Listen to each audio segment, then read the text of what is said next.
안녕하세요. 두 번째 세션을 진행할 메가전 클라우드의 이용호 매니저입니다. 제가 이번에 진행할 내용은 성공적인 클라우드 활용을 위해 스타트업이 알아야 될 AWS의 서비스들을 소개시켜 드릴 건데요. 현재까지 제가 오늘 9월 기준으로 좀 확인해 보니까 AWS 서비스가 글로벌 기준으로 한 240개 정도가 좀 런칭되어 있더라고요. 이건 국내 기준하고 좀 차이가 좀 있긴 한데요. 이 서비스들 중에서 스타트업 분들이 활용하면 좋을 것 같은 일부 서비스들을 제가 추려봤고요. 그 안에서 몇 가지 서비스들을 좀 소개를 시켜드리겠습니다. 전체적으로 한 5개 카테고리를 한정을 했고요. 그 안에서 소개를 시켜드릴 건데요. 첫 번째는 제가 네트워크 부분입니다. 우리가 온프레미스 기준으로 우리가 서비스를 구축을 할 때 일반적으로 보통 진행하게 되면 어떤 IDC 안에서 공간을 할당을 받고 그 할당된 공간 안에서 네트워크나 보안 장비들을 구축을 하고 그 안에 서버를 넣어서 내부적으로 이제 서비스를 구축할 텐데요. 그래서 첫 단계로 네트워크하고 콘텐츠 전송 부분을 준비해 봤습니다. 예, 전체적으로는 네트워크 부분에서는 VPC, 다이렉트 커넥트, 클라우드 프론트, 라우터 53 이 4가지 부분을 소개를 시켜드릴 건데요. 이거 하나하나 설명보다는 구성도를 하나를 보시면 이해가 좀 더 빠르실 것 같아요. 자, 이게 이제 보통 우리가 온프레미스라고 하면 구축할 수 있는 기본적인 형태일 것 같아요. 이런 웹 브라우저를 열기 위해서 사용자가 ISP에서 구축되어 있는 네트워크망을 타고 예를 들어서 우리가 메가존이라고 하면 megaton.com 통하면 DNS에서 정보를 받아온 다음에 이 받아온 정보의 IP대로 이 네트워크가 흘러가겠죠. 그래서 방어벽 장비도 타게 되고 스위치나 통해서 웹아스를 통하고 DB 현재 이 그림상에서는 이중화되어 있는데 이런 걸 구조상에서 서비스를 받게 될 겁니다. 이 안에서 일부 서비스들은 이 컨텐츠 캐싱을 하는 쪽에서 받기도 할 거고 또 일부는 어떤 협력사나 내부 망이 필요한 것들은 전용선을 타고 서비스가 이게 될 거예요. 요거를 그대로 클라우드로 옮기게 되면 혹시 이제 이런 그림으로 전환이 가능하거든요. 이걸 다시 한번 제가 전에 그림 한번 돌려볼게요. 라우터 53이나 클라우드 프론트 그리고 다이렉트 커넥트 이런 거 좀 보시면 예, 온프리미스 상에서는 이제 이런 서비스들이었던 거죠. 근데 클라우드로 넘어오면 AWS 상에서는 이런 서비스를 전환이 대체가 가능하고요. 이 VPC라고 되어 있는 것들은 이 IDC라고 생각해 주시면 개념상 편할 것 같아요. 이게 명확하게 IDC가 VPC다 이렇게 매칭시키기는 좀 어렵긴 하지만 개념적으로는 이렇게 잡으시는 게 이해가 빠르실 거고요. 이 안에서 인터넷 게이트라고 하는 IDC에서는 이제 이런 백본망이 되겠죠. 백본을 타고 들어오게 되면 또 보안 영역을 거쳐서 앞에 얘기했던 부분들의 웹아스를 타고 DB 여기는 이중화가 되어 있는데 여기도 똑같이 이런 서비스를 통해서 어떤 컨텐츠를 제공받게 될 겁니다. 이 부분이 혹시 보이신지 모르겠는데요. 이게 퍼블릭으로 되어 있거든요. 프라이빗. 이 딥단은 다 프라이빗으로 되어 있어요. 클라우드 상에서는 어떠한 특정한 영역을 제외하고는 전부 다 프라이빗으로 제한시켜 놓은 것을 권장하고 있습니다. 이 부분들이 외부에 사용자들한테 노출되어 있는 엔드포인트 단이 될 텐데 나트나 그리고 베스천호스트 그리고 이제 이 뒷단을 서비스를 하게 될 ELB 로드 밸런싱 여기 앞에서 보시면 L4 같은 역할을 하는 거죠. 이 L4 역할을 하는 건데 이런 부분들만 퍼블릭으로 노출시키고 나머지 부분들은 다 프라이빗으로 제한을 합니다. 이걸 다시 한번 표로 비교를 해보면 VPC는 IDC, 다이렉트 커넥트는 전용선 이런 식의 비교도 해볼 수 있을 것 같아요. 그래서 개념적으로는 이렇게 이해하시는 게 좀 좋으실 것 같고요. 자, 우리가 네트워크망을 이제 구축을 했으면 이 안에 이제 서버를 넣어야 되겠죠. 그래서 그 다음은 컴퓨팅 영역에 대해서 좀 소개를 시켜드릴게요. 제가 목록은 이렇게 총 5가지로 이렇게 추리긴 했지만 다 설명드리긴 시간상은 좀 어렵고요. 그래서 이 세 부분은 다음 장표에 설명드릴 거고 이 엘라스틱 빈스톡 그리고 ESC라는 서비스도 있는데 이것도 좀 많이 쓰시는 서비스들이에요. 특히 엘라스틱 빈스톡 같은 경우에는 굳이 기존의 온프리미스 상에서 서버 엔지니어들 역할이 없더라도 개발자 또 데브옵스 엔지니어만 있어도 구축이 서비스 런칭이 가능하거든요. 그러니까 일반적으로 우리가 뭐 앞에서 얘기했던 네트워크 환경을 만들고 뭐 오토 스케일링하고 하는 자동 확장을 만들고 이 확장된 것들을 분배를 해야 되고 뭐 어떤 서버의 스펙이 부족하게 될 경우에는 스펙도 올려야 되고 이런 것들이 다 필요한데 이 엘라스틱 빈스토크 서비스를 쓰면 이런 것들이 다 해결이 됩니다. 그래서 우리 사용자들은 개발을 하고 개발된 소스를 배포하거나 어떤 어플리케이션을 배포하거나 이런 것들의 업무에는 집중하시면 되고 또 이제 우리가 도커 기반의 요즘 많이 사용하시는 것들이죠. 도커와 쿠버네티스라고 하는 기반의 컨테이너 서비스 제공되는데 그중에 이제 ECS라고 하는 AWS 서비스가 있습니다. 그래서 쿠버네티스를 활용한 EKS도 있고요. 이걸 자동화시키는 파게트라는 서비스도 있는데 이런 서비스들도 많이 사용하시고 그중에 이제 ECS를 먼저 EC2를 먼저 설명드릴게요. 앞에 말씀드린 대로 가장 많이 활용되고 있고 리소스도 아주 가장 많을 거라고 생각이 되는데요. 서버입니다. 가상 서버고요. 이 서버는 어떤 타입별로 이렇게 패밀리가 정해져 있어요. 그러니까 가장 범용적으로 쓰는 타입, 그리고 컴퓨팅, CPU가 많이 사용되는 타입, 메모리 위주의 타입, 뭐 이런 것들이 정해져 있고 이 정해진 것 안에서 우리의 서비스 특성에, 우리의 업무에 맞는 특성에 맞는 타입들을 골라서 쓰시면 됩니다. 이 타입들을 선택하실 때 보시면 이렇게 명시되어 있는 것들이 있어요. 이런 것들은 앞에 M은 아까 패밀리 타입이라고 했던 범용적인 타입을 설명하는 거고요. 이 숫자 5는 어떤 세대를 얘기하는 건데 세대가 높으면 높을수록 최근에 생성되어 있는 VM 인스턴스라고 생각하시면 되고 이 세대가 높다고 해서 반드시 비용이 더 올라가거나 그렇진 않습니다. 오히려 싸게 제공되는 인스턴스들도 있고요. 이 뒷부분에 라지라고 되어 있는 건 스펙입니다. 그러니까 우리가 메모리 CPU 1코어, 메모리 1기가 이런 식으로 내가 설정해서 쓸 수는 없어요. 이 기본적으로 패키지처럼 CPU 4코어에 메모리 8기가 이런 식으로 좀 잡혀 있는 스펙 단위가 있거든요. 그런 걸 선택하기 위해서는 이걸 좀 참고해서 쓰시면 좋고요. 이 화면은 실제로 구동되어 있는 이게 좀 검게 되어 있는데 이건 테스트를 하나 올린 건데 이거를 운영 중에 잠깐 중단시키고 타입을 변경시킨 화면을 캡처한 겁니다. 이 캡처된 화면을 보시면 이 타입들이 쭉 나와 있죠. 상당히 많은 다양한 종류의 타입들이 있고요. 여기서 선택을 하면 기존에 선택했던 타입에서 바로 전환이 되는 거죠. 아마존도 다양한 OS를 제공합니다. 아마존에서 직접 제공하는 리눅스도 있고요. 그래서 윈도우, 데비안, 수세, 레드핫 이런 OS도 제공이 되고 이 이외에도 그 마켓플레이스라고 하는 곳에서 다양한 OS들을 검색을 해서 또 경험해 볼 수 있습니다. 일반 사용자들이 올려가나 그 마켓에 이제 제휴되어 있는 업체들이 있는데 그 업체들 통해서 그 공유되어 있는 OS들이 있거든요.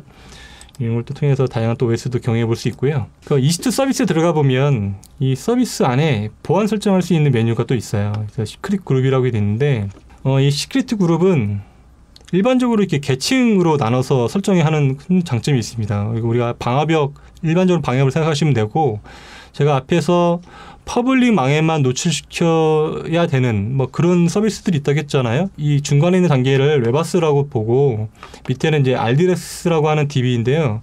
인프라까지 리소스까지 굳이 외부에 노출시킬 필요는 없는 거죠. 여기 이제 L4라고 생각하시고 L4에서 어떤 VIP나 어떤 도메인을 통해서 서비스만 하면 되기 때문에 웹 서비스라고 본다면 80이나 443 이 정도만 노출시키면 되는 거고 이 뒷단에 이거하고 통시할 수 있는 포트만 제한시켜 놓고 DB는 3306 이 DB를 통시할 수 있는 이런 부분들만 노출시키면 되는 거죠. 그래서 이렇게 계층적으로 보안도 넣을 수 있고요. EC2는 이제 그 비용 단위가 총 크게는 한 3가지 정도로 나눠볼 수 있습니다.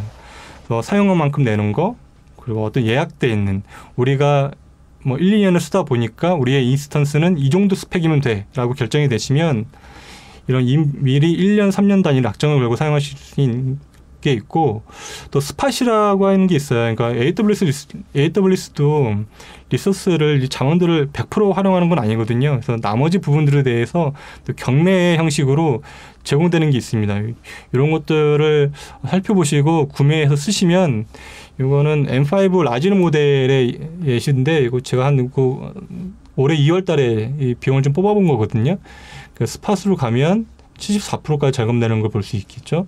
밑에 이런 주소들은 나중에 한번 확인해 보시면 좀 더 EC2에 대해서 각각의 서비스에 대해서 좀 더 유용한 정보들을 확인해 볼 수 있으니까요. 참고해 보시면 좋을 것 같고 그 이아스 수준에서 우리가 EC2를 얘기할 때 대표되는 서비스 뭐 가장 활용성 있게 쓸 수 있는 서비스라고 보시면 좋을 것 같아요. 이 오토스케일링하고 ELB인데요.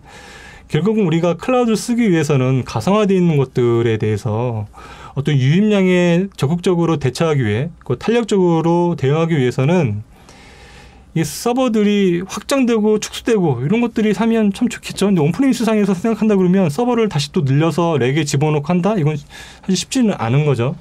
예, 그런 개념에서 오토스케일링과 ELB는 상당히 유용한 서비스입니다.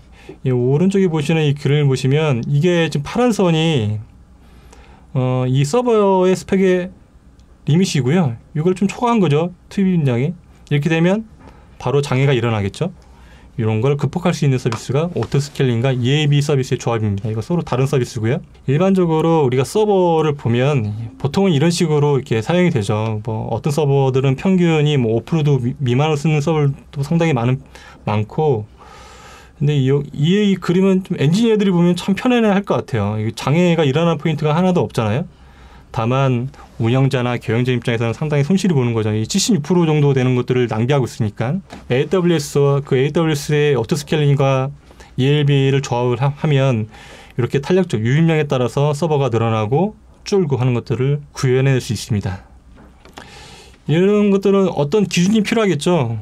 뭐 CPU나 메모리나 디스크 IO나 어떤 프로세스의 수나 뭐 이런 것들을 좀 어떤 모니터링 툴을 통해서 지표를 잡고 거기에 나오는 알람 기준을 통해서 서버가 늘어나고 줄어나는 것들을 구현해낼 수 있습니다. 이거 지금 예시로 되어 있는 것은 CPU인데요. CPU가 80에서 100%까지 칠 때는 인스턴스가 2개 추가되고, 반대로 0에서 2% 정도로 미만 떨어지게 되면 서비스를 또 줄이고, 이런 것들을 다 구현해낼 수 있습니다.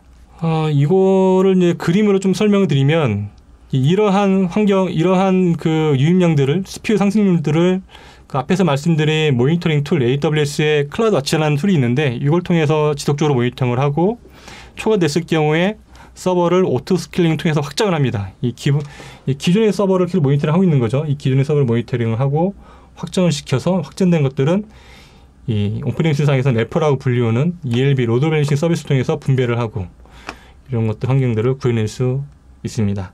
람다도 컴퓨팅 서비스입니다. 그러니까 뒷단에서는 어떤 처리가 일어나면 컴퓨팅 자원을 써요. 실제로 그 어떠한 리소스가 올라와서 우리가 사용자들이 코딩한 부분에 대해서 처리를 하고 그 처리가 끝나면 바로 종료가 됩니다. 그리고 내 사용자 관리 영역은 아닌 거죠. 그래서 뭐 다시 한번 말씀드리면 이 람다를 설명드릴 때 가장 쉽게 설명하는 게 이제 이미지 리사이징에 대해서 예를 들어서 설명을 드리는데, 뭐 쇼핑몰 같은 거 물건 올릴 때 어떤 특정한 뭐 이미지 사이즈로 올리죠. 그리고 우리가 뭐 앨범 관리하는 홈페이지에 우리 사용자들이 사진을 올린다, 뭐 이런 거 올리게 되면, 사진을 올리게 되면 어딘가에 저장 장치에 들어가게 될 거예요. 근데 저장 장치에 들어갔을 때 우리는 AWS 설명할 때 ACE3라고 하는 AWS의 오브젝트 스토리지가 있는 거고요. 근데 거기에 데이터를 만약에 서비스를 하시는 분께서, 특히나 우리 스타트업 분들께서 저장 장치를 ACE3를 이용하셨을 때 올라오면 이거를 트리거를 해서 이미지를 리사이징해서 다시 배포하거나 어딘가에 또 제3의 영역으로 데이터를 옮긴다거나 이럴 때 보통 람다를 사용합니다. 다음은 스토리지 영역입니다. 예, 네트워크를 구성을 했고 IDC 온프레미스 기준으로 했을 때 네트워크 환경을 다 마련을 했고 그 안에 서버를 넣었고 서버 안에서 이제 어떤 저장 장치를 또 이용을 하겠죠. 별도의 스토리지를 이용할 수도 있고 서버 내에 연결되어 있는 디스크, 그리고 블록 스토리지라고 하는 뭐 디스크에 옮겨 놓을 수도 있고, 이런 것들을 아마존에서도 AWS도 제공해 줍니다. 총 뭐 제가 목록을 하는 건 5가지 정도인데요. 이 중에서 한 3가지 범위 내에 설명을 드릴 거고, 나머지 2가지는 EFS는 그 네트워크 스토리지예요. 그 NFS라고 하는 그건 동일하다고 생각하시면 되고, 스토리지 게이트웨이는 AWS의 스토리지를 마치 우리 온프리미스에 있는 어딘가의 스토리지 옆에 있는 뭐 다스나 뭐 이런 식의 스토리지처럼 이용할 수가 있어요. 이걸 연결시켜주는 서비스가 스토리지 게이트웨이입니다. 그래서 나머지 3개를 좀 더 자세히 살펴보면 AWS에서 가장 오래된 서비스이기도 하고, 그리고 가장 안정적인 서비스라고 AWS에서 늘 뭐 많은 얘기를 하시죠. 그리고 가장 많이 쓰는 스토리지이기도 하고요. S3라고 하는 스토리지가 있습니다. 사용한 양만큼 비용을 지불하는 구조로 되어 있고요. 이 스토리지는 오브젝트 스토리지이기 때문에 뭐 그 정치와 콘텐츠에 대해서도 바로 여기서 호스팅이 가능합니다. 이제 스토리지에 저장되어 있는 그 우리 콘텐츠들이 항상 똑같은 주기에 이 데이터를 꺼내오고 다시 재생산하고 뭐 그러지는 않을 거예요. 뭐 쓰다 보면 주기적으로 쓰는 데이터들이 있을 거고 어떤 백업을 통해서 1차, 2차, 3차 백업의 개념으로 옮길 수도 있고 뭐 1년 만에 이 데이터를 가져오는 경우도 있겠죠. 그런 용도 안에서 쓸 수 있는 또 서비스가 있습니다. AWS의 글레이셔라는 서비스가 있고요. 이걸 좀 더 어떤 단계를 통해서 설명을 드리면 S3의 데이터가 올라오면 특정 기간이 지났을 때 좀 더 속도는 느리지만 좀 더 비용이 저렴한 S3의 IA 서비스라는 게 있습니다. 이쪽으로 데이터를 옮기고 이것보다 좀 더 시간이 초과된 데이터를 뭐 1년에 한 번 가까운다든지 아니면 어떠한 뭐 규약이나 뭐 회사 내규에 의해서 이 뭐 3차 백업분이 필요하다 이럴 경우에도 이 글래시어라는 걸 통해서 데이터를 옮겨 놓을 수가 있어요. 다만 데이터를 가져올 때도 속도의 차이는 있습니다. 그거에 따라서 또 비용도 또 차이가 있는 거고요. 뭐 1TB 저장량을 소용했을 때 예로 표준 S3 사용했을 때 IA, 글레이셔 썼을 때 비용이 있는데 이거를 적절하게 섞어서 쓰시면 상당히 비용 효율적으로 스토리지를 사용할 수 있습니다. 그리고 앞에 우리가 디스크 서버에 보통 디스크를 막 꼽잖아요. 뭐 레이드 구성도 하고 이런 식의 쓸 수 있는 블록 스토리지도 제공합니다. 그러니까 우리가 AWS에서 EC2를 생성을 하면 기본적으로 리눅스 같은 경우에는 8기가 루트 볼륨이 잡히거든요. 그래서 여기 추가적으로 늘릴 수는 있지만 볼륨을 나눠서 쓴다 그러면 EBS를 선택해야 되는데 그 EBS고요. 이 밑에 하단에 그림 보시면 EC2 하나에 EBS 하나 또는 EC2 하나에 EBS 3개 이런 식의 1대1, 1대-N으로 구성할 수가 있어요. 그러면 하나의 EBS를 공유, 쉐어된 스토리지를 사용한 것처럼 쓸 수는 없다고 설명이 되어 있지만 사실 이게 서비스가 올해 2월인가 출시가 됐습니다. 그러니까 EBS도 그 앞에 말씀드린 EFS, 그 NFS처럼 스토리지를 공유해서 쓸 수는 있어요. 근데 있지만 이게 EC2의 인스턴스에 제한이 있습니다. 모든 인스턴스에서 이렇게 쓸 수는 없고요. 특정 인스턴스 안에서는 EBS를 쉐어해서 쓸 수 있는 서비스가 올해 런칭이 됐습니다. 그래서 정확히는 이 그림은 현재 버전에서 맞지 않는 설명이고요. 참고를 좀 하시면 좋을 것 같고, 그 스토리지는 좀 이 정도로 설명을 좀 마치고요. 다음은 이제 데이터베이스입니다. AWS에서도 파스 형태의 DB를 제공을 하는데요. 우리가 보통 뭐 MySQL, 오라클 같은 관계형 DB도 있고, 뭐 노시컬 DB의 다이나모 DB라고 하는 노시컬 DB도 제공을 하고, 그리고 뭐 캐시 형태의 엘라스틱 캐시, 인메모리 형식의 캐시 서비스 제공을 하고요. 그리고 레드시프트 뭐 데이터베이스 마이그레이션 뭐 서비스 이런 것도 제공을 하는데 이거는 이제 데이터 웨어하우스 뭐 빅데이터나 이런 걸 사용하실 때 쓰게 되는 서비스고요. 이 데이터 마이그레이션 서비스는 이거 온프리미스에서 보통 요즘에 클라우드로 많이 전환을 하시잖아요. 그럼 DB 이관에 대해 참 어려움이 많으실 거예요. 근데 이런 걸 도와주는 서비스가 AWS의 데이터 마이그레이션 서비스 뭐 이런 걸 통해서 받을 수 있는데 이 서비스는 뭐 2기종 안에도 사용이 가능합니다.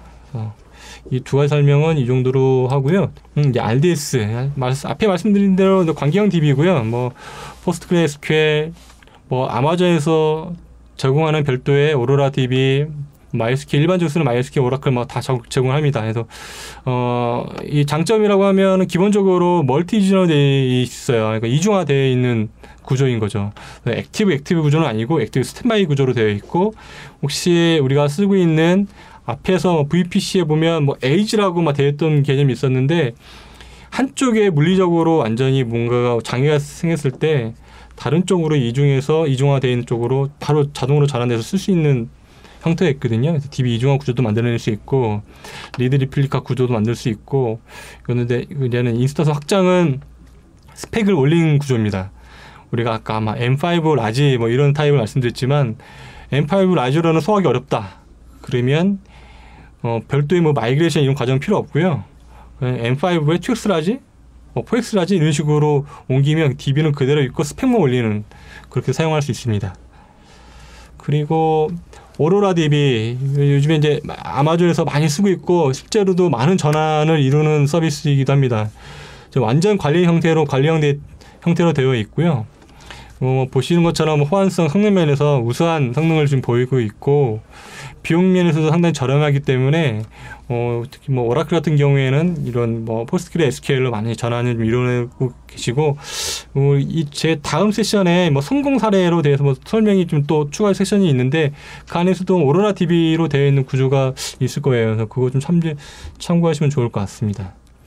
그 다이나미DB는 노시컬 DB입니다. 그러니까 뭐 아마존에서도 모든 DB 형태를 다 제공을 하고 있죠. 다이나모DB는 노시컬 형태로 되어 있고 큰 장점으로는 어떤 특정한 성능을 보장하고 있어요. 다이나모DB는 뭐 여러 조건이 있을 수 있지만 그 AWS에서 어떤 특정의 수치에 대한 것들은 보장하기 때문에 뭐 노시컬 DB를 이용하신다고 하면 다이나모DB를 한번 활용해 보시는 것도 좋을 것 같습니다. DB도 이제 캐시 형태로 뭐 제공이 되는 거죠. 빠른 형태로 서비스를 제공해야 되는 그런 이슈가 있게 되면 우리가 아까 뭐 웹DB 얘기할 때 그 클라우드 프론트 그 CDN이라고 하는 서비스 제공했던 것처럼 아마존에도 DB 형태의 인메모리 형식의 엘라스틱 캐시 서비스 제공됩니다. 이거는 뭐 오픈 소스죠. 뭐 멤캐시나 레디스 다 제공이 되고요. 이런 것도 같이 뭐 어떤 서비스를 구축할 때 같이 연동해서 써보시면 참 좋을 것 같아요. 그러니까 클라우드는 기본적으로 AWS도 물론 동일합니다. 여러 서비스들을 다양한 서비스 제공하기 때문에 이 다양한 서비스들을 어떻게 구성해서 쓰느냐가 상당히 중요하거든요. 이런 서비스를 쓰시면 어떤 서비스의 안정성이나 그 효율성 또는 빠르게 그 서비스할 수 있는 이제 품질을 좀 높이는 거죠. 그런 쪽으로도 이용할 수 있으니까요. 이런 서비스 좀 권장해드리고 싶은 서비스 중에 하나입니다. 자, 마지막으로 이제 관리의 서비스인데요. 우리가 네트워크도 만들었고, 서버도 만들었고, 스토리지도 뭔가를 만들었고, DB도 생성을 했습니다. 근데 이런 것들은 결국은 우리가 안정적으로 유지하기 위해서는 뭔가가 모니터링 할 수 있는 뭔가가 필요하겠죠? 온프레미스 상에서는 우리는 자원, 그 서버, 네트워크 이런 것 때문에 해도 있지만 클라우드에서는 그렇지 않아요. 그러니까 콘솔에서 뭔가를 만들고 서버를 온프리미스와 동일하게 어떤 인프라를 생성시켜서 하기도 하고 그리고 누군가가 뭐 접근을 해서 또는 누군가 사용자 실수로 또 원치 않는 스펙의 서버를 올릴 수도 있고 이런 것들을 다 감시할 수 있는 이런 클라우드 환경을 쓰는 거에 대해서 익숙하지 않은 분들을 위해서 또 이거를 서포트해주는 서비스도 제공이 됩니다. 그런 범위 안에서 보시면 자, 클라우드 와치라는 게 있고요. 클라우드 와치는 뭐 보통적인 그 모니터링 툴로 보시면 될 것 같아요. 물론 그보다 더 많은 서비스 기능들이 제공을 합니다. 그래서 좀 쉽게 개념상 잡기 위해서는 그 정도 툴로 좀 보시면 좋을 것 같고 클라우드 트레일은 AWS는 기본적으로 모든 서비스들을 API를 통해서 호출을 합니다. 그런 것들의 이력을 남기고 관리할 수 있는 서비스이고요. 트러스티드 어드바이서라고 하는 거는 서비스는 많고 그리고 이 서비스가 어떻게 운영을 해야 될지 좀 경험적으로 많이 부족하고 그럴 경우에 AWS에서 여러 가지 알람을 통해서 제공해 주는 서비스가 있습니다. 그래서 이런 것도 이용해 볼 수도 있고 앞에 말씀드린 대로 누군가 사용자가 실수로 뭐 고사양의 서버를 뭐 올릴 수 있는 거죠. 이런 것들을 다 제약을 걸 수가 있어요. 뭐 어떤 보안을 불필요하게 80443을 열어도 되는 것들을 뭐 애니로 다 열어놨다 이런 것들도 다 감시를 통해서 할 수 있고 이걸 막을 수도 있고 또 있고요. 또 시스템 매니저는 우리가 그 온프라미스에 있는 시스템들을 일괄적으로 관리할 수 있는 툴이라고 보시면 될 것 같아요. 뭐 서버를 여러 대를 동시에 연다든지 열려있는 서버를 한 뭐 100여 대의 서버를 동시에 어떤 환경을 어떤 조건에 의해서 만든다든지 그리고 우리가 굳이 어떤 원격 터미널 툴을 통하지 않고도 뭐 AWS 콘솔을 통해서 원격 하는 환경하고 동일하게 만든다든지 이런 것들을 통해서 시스템 매니저라는 걸 활용하시면 좀 더 쉽게 좀 편리하게 사용할 수 있는 서비스입니다. 그 중에 몇 가지만 또 소개를 시켜드릴게요. 클라우드 와치는 우리가 웨하스 운영하실 때 오토스케일링하고 ELB가 제가 뭐 이렇게 클라우드 꽃 뭐 이런 식의 표현을 했었잖아요. 그러면 얘가 오토스케일링이 일어나요. 자동 확장 축소가 일어나려면 누군가가 이거를 지켜보고 있어야 되겠죠. 어떤 CPU 지표가 어떻게 올라가는지, 메모리가 얼마나 올라가는지 이런 것들을 체크하는 게 클라우드 와치입니다. 그래서 어떤 조건에 의해서 지표를 만들면 관리자가 그 조건에 의해서 그 알림이 발생되고 그 알람을 수신한 상태에서 오토스케일링 그 조건에 따라서 맥스는 몇 개까지 뭐 미는 몇 개까지 뭐 이런 식으로 조건을 되는데 그런 것들을 체크하는 게 이제 클라우드 와치고요. 클라우드 트레일은 앞에서 말씀드린 대로 AWS는 모든 서비스들이 API 호출해서 일어나기 때문에 뭐 관리 여기 보시면 관리 콘솔에서 그 SDK도 다양한 SDK들이 제공이 되는데 SDK에서 호출되는 것, 그 CLI를 통해서 호출되는 것 이런 것들이 모든 기록들이 계정을 통해서 어떤 환경을 여기서 이제 S3라고 되어 있는데 어떤 S3 버킷 저장 공간에 만들어 놓으면 그런 기록들이 다 남습니다. 그래서 이거를 나중에 어떤 이런 뭐 문제가 생겼을 경우에 어떤 장애가 일어날 경우에 뭐 휴먼 에러 같은 거죠. 이러한 서비스를 통해서 확인해 볼 수도 있고요. 요즘에는 일반적으로 대기업 같은 경우에는 계정을 다 분리해서 사용하거든요. 특정 부서, 특정 계열사에서 그리고 비용을 다 분리시켜서 활용하는 거죠. 그럴 경우에도 이 API 콜 이거만큼 한쪽의 계정으로 다 몰아서 넣을 수도 있어요. 그런 로고들만 수집하는 계정을 별도로 만든다든지 그걸 담당하는 부서 쪽에서 이걸 감시를 한다든지 감사를 한다든지 이럴 경우에도 특정 버킷 안에 여러 개의 계정들이 그 로그를 수집될 수 있도록 이렇게도 만들 수 있습니다.